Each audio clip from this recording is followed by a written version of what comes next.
Dua remaja asal Tabanan, Muhammad Ryan Fasya Sahaputra dan Muhammad Fahmi Himawan akhirnya dihadapkan ke meja hijau Pengadilan Negeri Denpasar, Kamis 13 November siang. Keduanya didakwa membawa dan merakit bom molotov saat aksi unjuk rasa di depan kantor DPRD Provinsi Bali, Renon, pada akhir Agustus lalu yang berujung ricuh. Menurut dakwaan jaksa, perbuatan nekat dua remaja itu berawal dari ajakan untuk ikut aksi demonstrasi di kawasan Renon Sabtu 30 Agustus. Saat itu, situasi di depan kantor DPRD Bali di Jalan Dr. Kusuma Atmaja memanas. Dua mobil dinas milik Polresta Denpasar nyaris dibakar dan gedung dewan dilempari batu oleh massa. Sekitar pukul 21.30 WITA, dua anggota Direktorat Reserse Kriminal Umum Polda Bali, Nyoman Arta dan Ketut Diang Sugiartanah, mencurigai gerak-gerik Ryan yang berdiri di depan Circle K Jalan Raya Pubutan bersama temannya atau saksi Fitrio Ramadan.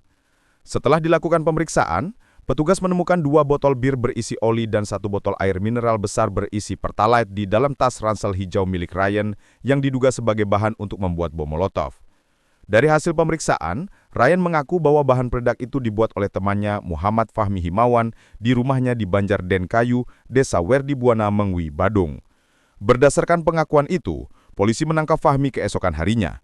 Dari penggeledahan di rumahnya, petugas menemukan dua botol bekas berlumur oli, sehelai baju putih bekas, tas ransel hitam dan ponsel iPhone XR Orange yang digunakan untuk berkomunikasi dengan teman-temannya. Dalam pemeriksaan lanjutan, Fahmi mengaku terdorong ikut aksi setelah mendengar akan ada demonstrasi besar di Bali. Ia kemudian mengajak Ryan lewat pesan WhatsApp dan mengusulkan membuat bom molotov untuk dibawa ke lokasi unjuk rasa. Sore harinya, keduanya bertemu di Tabanan lalu menuju rumah Fahmi di Mengwi. Di sana, Fahmi merakit 6 bom molotov dengan melumuri botol kaca menggunakan oli, mengisi separuhnya dengan pertalite dan menambahkan sumbu dari kain bekas. 2 bom diberikan kepada Ryan, sedangkan 4 lainnya dibawa Fahmi dalam tas hitam. Sekitar pukul 20.45 WITA, keduanya tiba di Renon saat situasi unjuk rasa memanas. Namun sebelum sempat menggunakan bom molotov tersebut, mereka keburu diamankan petugas. Jaksa penuntut umum menilai, tindakan kedua terdakwa telah memenuhi unsur tindak pidana membuat dan membawa bahan peledak tanpa izin.